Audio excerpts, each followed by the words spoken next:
Hello and welcome to Americans Learn. My name is Lauren and today I'm looking at a fat electrician video. This is from the Fat Files about Waffle House. I do love a Waffle House.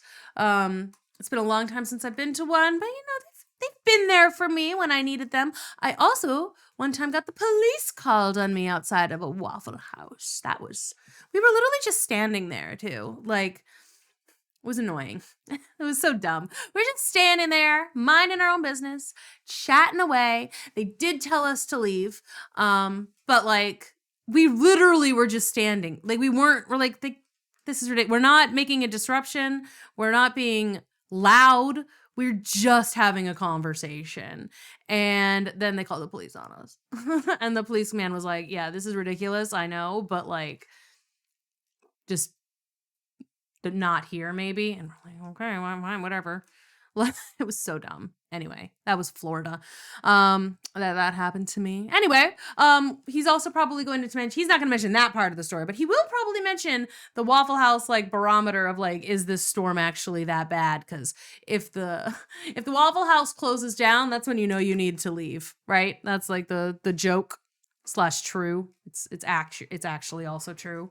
Anyway, let's go.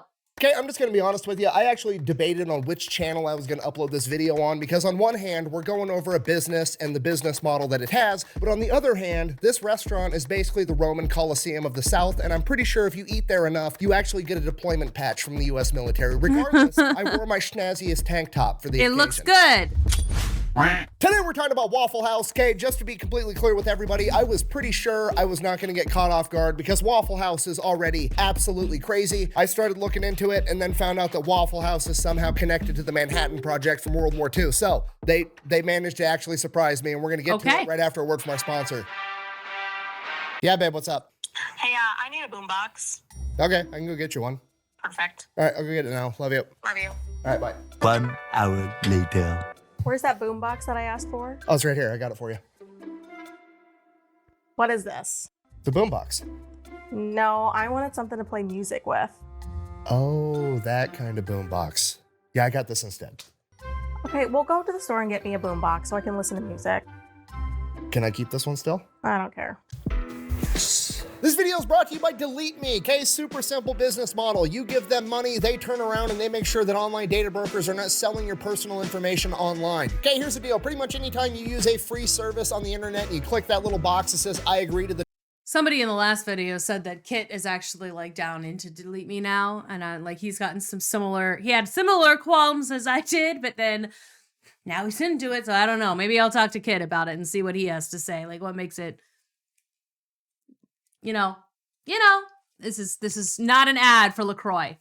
The terms and conditions, you've basically just agreed to allow them to harvest as much of your personal information as humanly possible. They then turn around and sell that to online data brokers, and that's how they can afford to offer you a free service. But when you have Delete Me, they go and they monitor all of these online data brokers for your personal information, and then if they find it, they submit all the opt-out forms on your behalf, so they have to take down and stop selling that information. So when you buy Delete Me, you're not actually buying anything, you're just buying your way out of all the negative consequences of all the free shit that you've already gotten. And because they continue to monitor those data brokers, you're buying yourself out of all the future negative consequences of all the free shit that you haven't even gotten yet. So if you want to give Delete Me a try, there's going to be a link and a discount code down below. Let's get back to the video. All right, Waffle House. Our story begins with a gentleman by the name of Tom Faulkner. This man graduated from law school at 23 years old, passed the bar, and immediately gets drafted in 1940 in the days leading up to World War II. Because he graduated from college, he's presented with two different options. He can A, go straight into officer training, and that's a 3-year commitment, or he can just be a normal draftee and go in as an enlisted soldier, and that is a 1-year commitment. Now you gotta remember, that's much better. 1940, while World War II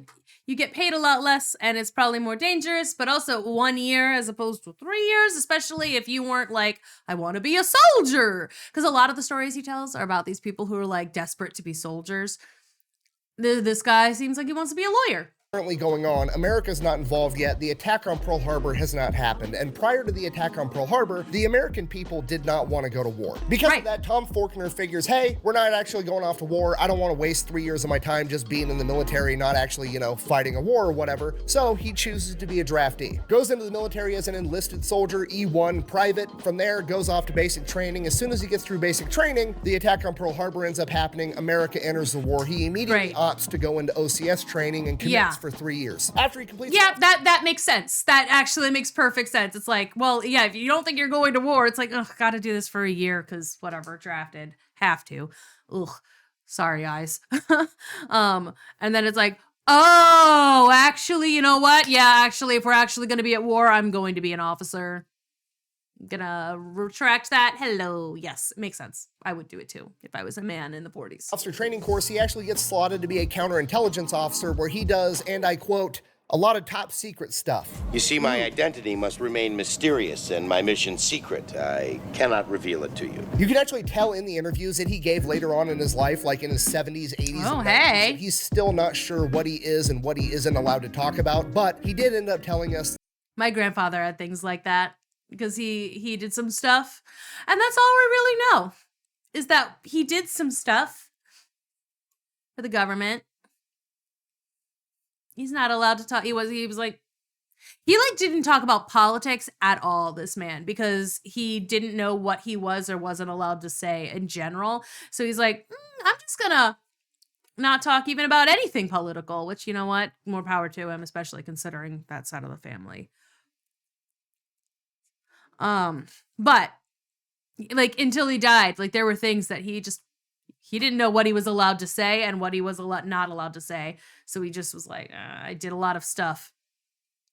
That basically it was his job to try to sneak onto military bases, not as military personnel. So he would basically disguise himself as like a painter or a carpenter or whatever and try to infiltrate a U.S. military base to expose weaknesses within the system to help counteract enemy spots. Okay. So he does that for a couple of years, and then one day he ends up getting orders like, hey, you're going to Knoxville, Tennessee. And he's like, okay, for what? And they're like, don't fucking worry about it, just show up. So he shows up in Tennessee and he's given his orders. And those orders, I'm paraphrasing here, but they're essentially, hey, here's your partner. You two are gonna hop in that truck and you are gonna drive it from Knoxville, Tennessee to Los Alamos, New Mexico. You guys are gonna dress in plain clothes. You're not gonna look at what's inside the truck. You're not gonna talk about what's inside the truck. You're gonna take this map and take that exact route. This route avoids every major city and every major highway. You are gonna drive straight there, 53 hours straight, taking turns sleeping in the passenger seat and not stopping for any reason whatsoever. And he does this for the next year and a half, pretty much non-stop. And then like 20, 30 years after the fact, he finds out that he was actually hauling the majority of the enriched uranium for all of the nuclear testing and the building of nuclear weapons. Which, as we all know, brings about the end of World War II, at which point he gets out of the military, moves back home to Atlanta, Georgia, starts helping his dad out with his real estate agency. Now he does that for about 10 years, and during this time he ends up selling the house right next door to his to another guy by the name of Joe Rogers, and they pretty much become best friends. Joe Rogers was also an Army veteran. He was actually a pilot that flew B-24s in World War II. When Joe got back home after the war, he did not want to go off to college, so he actually just took the first job that he was offered, being a short order cook at a now defunct restaurant chain known as Toddle House. He worked his way up, becoming a restaurant manager, then eventually becoming a regional manager. And then one day his neighbor and best friend, Tom Faulkner. I refused to become a manager at most of the restaurants I've worked at. It's been offered to me on more than one occasion, but I didn't want to. Like one time it was forced upon me. I had to be a manager. And then that place ended up being like a total cluster F because like half the time they weren't paying me my manager hours anyway because I had to Anyway, story for another time. Point is, I've been offered managerships at various restaurants before. Usually it's not worth it because usually I do make more as a server / bartender than I ever did working like any job I ever had as a manager. Like, and I didn't have to deal with any it's like people got mad. I'm going to foist you off on somebody else. I don't want to talk to you. I don't want to talk about why like you're angry that this salad didn't look the way that you thought it was going to look. I can't help you with the way you thought it was going to look. It's described in the menu and we gave you what it's described. I'm sorry that it's not exactly what you wanted, but like, I'm going to let you talk to my manager about it. Stop yelling at me over the phone. Thanks, bye. Anyway. tangent over. a restaurant manager, then eventually becoming a regional manager. And then one day his neighbor and best friend, Tom Forkner, real estate agent, always looking for the next investment, comes to him and is like, hey, I'm thinking about opening up my own restaurant. I can get the real estate deal going on that side. I just wanted to know, like, if I opened up and bought a franchise of Toddle House, would you be willing to run it for me? Now at this point, it's like 1954, 1955. Joe Rogers has a ton of experience inside the restaurant industry, and he basically tells his best friend, like, hey, don't open a Toddle House. You should start your own thing. Toddle House's business model isn't that great. If you start your own restaurant, I will help you run it. He then goes off on vacation with his family, and by the time he comes back, Tom Forkner has already bought the real estate and comes to Rogers and is like, cool, what's the business we're starting? Where's Pancake's house? What? We stop at Pancake's house. And within the span of like 6 months, the very first of what is now the legendary restaurant chain of Waffle House All right. opens. And Waffle House is legendary, probably for all the wrong reasons. I mean, even if you've never been to a Waffle House, you've heard about Waffle House because, well, I mean, Kid Rock got in a fight there. You've got Haley Booth, the viral Waffle House cook known as the last chairbender. There's entire subreddits and YouTube channels almost exclusively dedicated to all the fights that break out at Waffle House. I remember the first time I went to a Waffle House, I stretched first, I grabbed a GoPro, I was ready to yell World Star, nothing Nothing happened. exciting happened. I just had delicious breakfast at like 3 o'clock in the morning. Which Yeah, that is the point. Like, you go to the Waffle House because you're trashed, right? So it's like, that's why there's also so many fights. It's like you go to the late night Waffle House.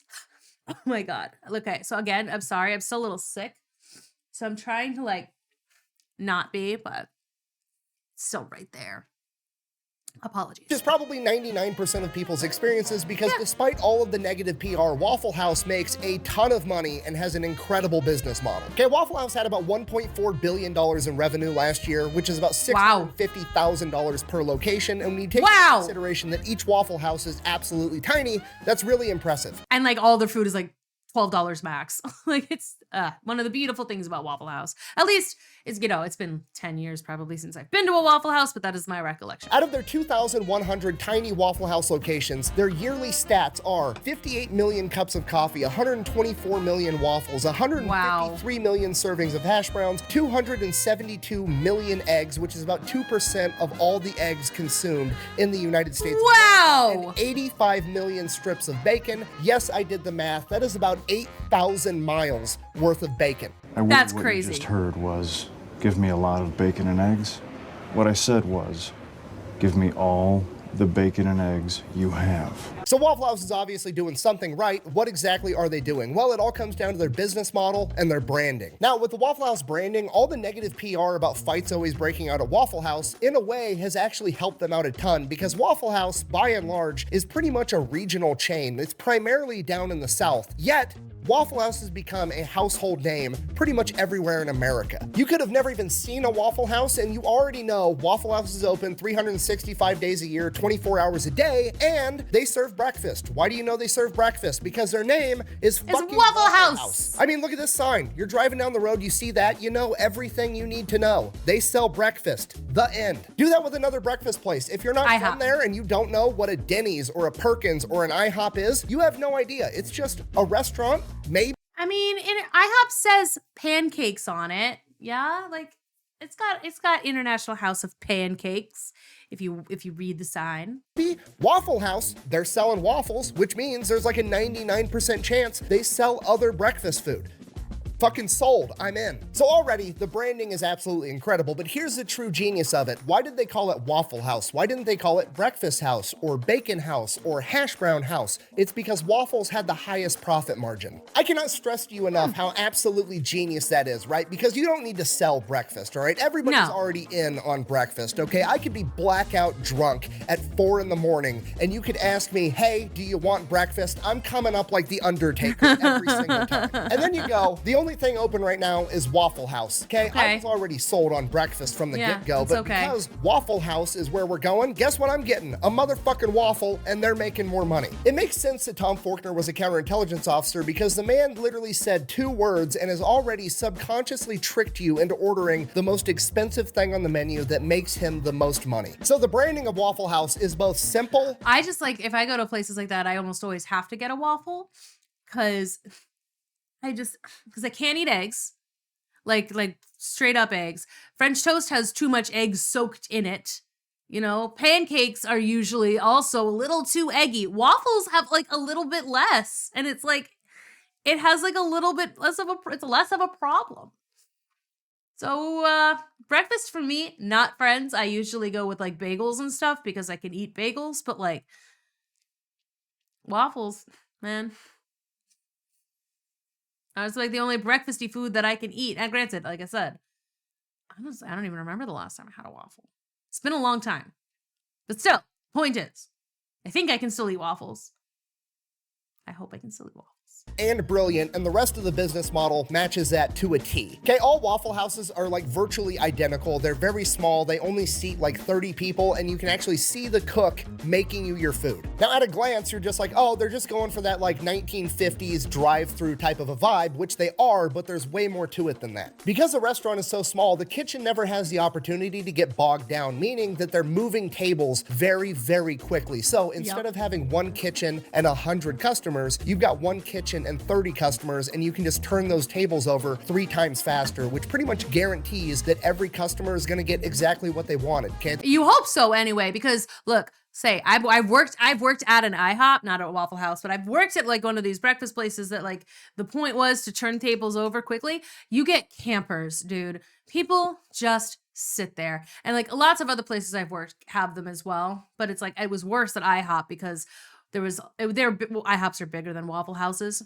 and like there was a bunch of people there. We always had a ton of staff, but like because we had so many staff, we had like 2 or 3 tables in a section. Like you didn't have a lot of tables in your section, so you really had to just get these people out. And then sometimes they just didn't want to freaking move, and I'm like, it is Saturday. It is 9 a.m. Like, leave. Go away. You have been finished your meal for 15 minutes. Get out. Like, be gone. And they don't. It's like, it is rough when people don't leave. And it's like, if it's not a busy day, this is just as a server to you. If you're at a restaurant that's not super busy, you're probably fine. You know, doesn't really super matter the day. If they don't tell you when you go in, hey, you know, we have a table coming in right after you. Just, be cognizant of that. But if it's busy, if you look around the restaurant and all of the other tables or most of the other tables have people sitting in them and you guys are done, leave. Don't stay. You do not know that there is not somebody who's just waiting for that table, who's been sitting at the bar for 20 minutes because they've been promised a table and like you're not leaving, and like just go. Like don't sit there and take up the table if you look around and it looks busy. Just, it's not that hard. Let somebody else sit down. Let us turn that table. Anyway, PSA, over. They're not going in there for 5-star dining. They're going in there because they're hungry. Or order them the drink. Or order something else. Like, that's the other option. It's like, if you don't want to leave and you don't want to eat anything else, order another drink. Just order something else that you're like, have a reason to stay. That's the other option that you can do. Because otherwise it's like, this sucks. And you're being rude to multiple different people, not just the server. Going in there for 5-star dining. They're going in there because they're hungry and they want breakfast, and now they're gonna get breakfast really quick in a small setting that doesn't feel like a packed restaurant where they have to wait in line to be seated. And I know what you're thinking, what if one Waffle House just reaches its maximum capacity, right? What if it's just completely full with a line out the door 24/7 every day of the year? Waffle House surely would build a bigger Waffle House, right? No, just another one. The same parking lot, and right next to that first Waffle House, we're gonna build a second fucking Waffle House. Okay, the plan is working, and if it's not God, don't fix it. 3 right in a row. That seems dumb, but is actually brilliant. So obviously, speed is key to this business model, and they've done themselves a big favor with their menu because their menu is overwhelmingly simple. Okay, it's literally one side of one piece of paper. Okay, the entire menu is comprised of like 10 things. They have waffles, sausage, bacon, ham, eggs, toast, biscuits, gravy, butter, and syrup. Guess how many flavors of syrup they have? 1. It's fucking syrup flavored syrup flavored. Thank you. you. is simple. Exactly I appreciate how that it's about supposed Waffle to be. House. Oh, sorry, they have hash browns too. Sorry, 11 things, not 10. Anyways, moving on. Another reason they do so good is they actually might be the best fast food chain when it comes to taking care of their employees. They pay them higher than average, they have super flexible schedules, and they're one of, if not the only fast food chain that actually offers all their employees health care and dental I have heard of insurance. this, and I approve. You're like, okay, but really, how good are they actually treating the Waffle House employees? I got the one stat that's everything you need to know, okay? Waffle House treats their employees so well that employees are willing to commute into a natural disaster to work at a different Waffle House when the occasion arises. Yeah, Waffle House is open 24 hours a day, 365 days a year, and they fucking mean it, okay? Whenever there's like a hurricane coming or some type of impending natural disaster, Waffle House organizes what they call a jump team, a bunch of Waffle House employees from a different region that's going to be unaffected because they know that their local employees are going to be busy taking care of their own family and their own houses during a hurricane, so they bring in teams from outside the region to work. I didn't realize they did that. Natural fucking disaster. That's crazy. And they're willing to do it. I never said thank you.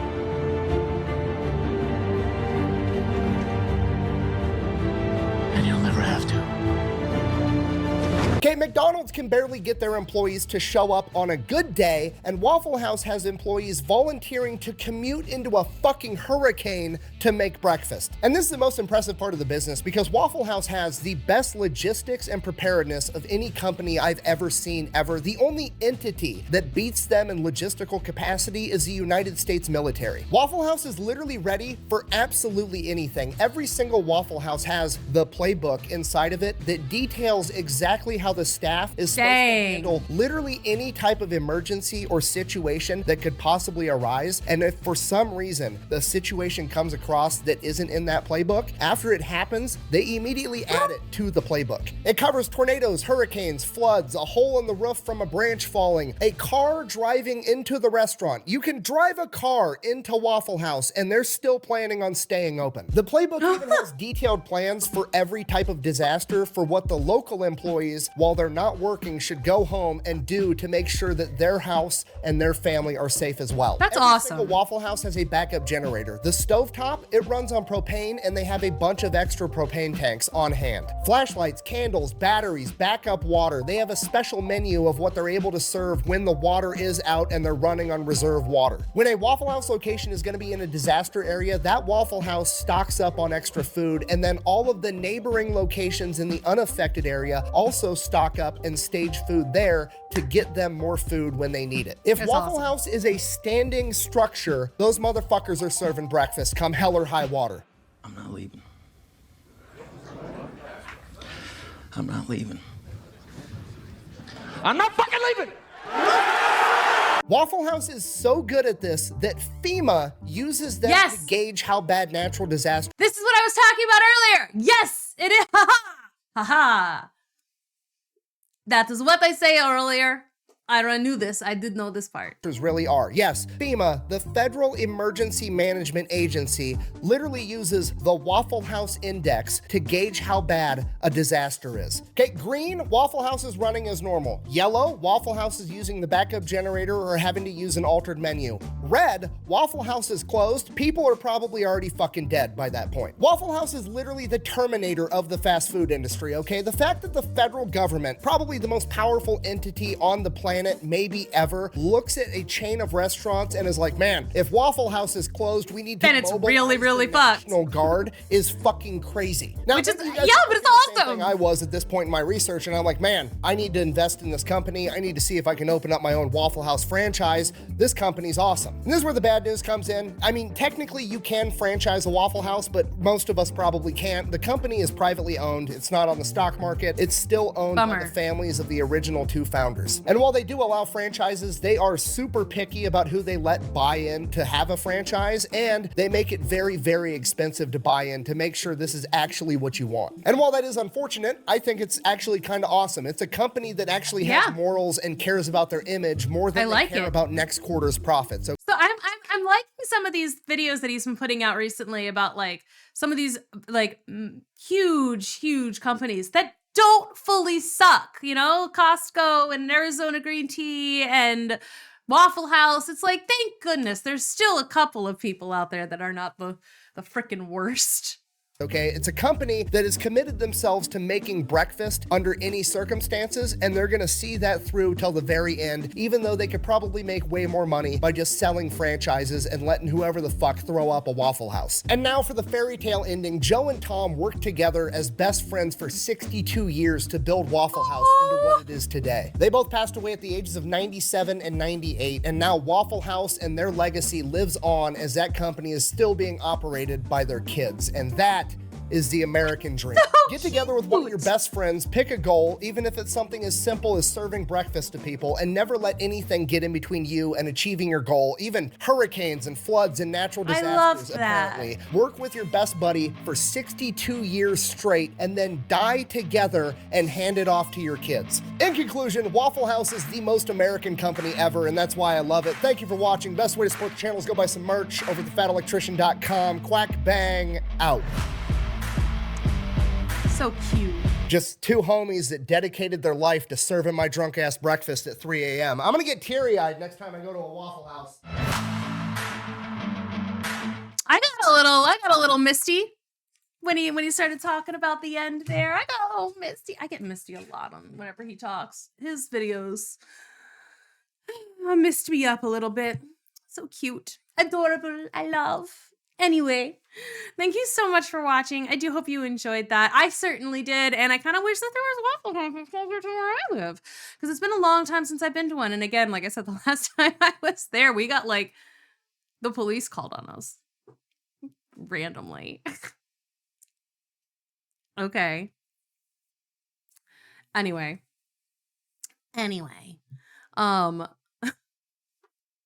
Thanks so much for watching. If you want to see more stuff like this, make sure you hit that like button, subscribe, hit the bell. That way you know when we post every video. And I'll see y'all in the next one.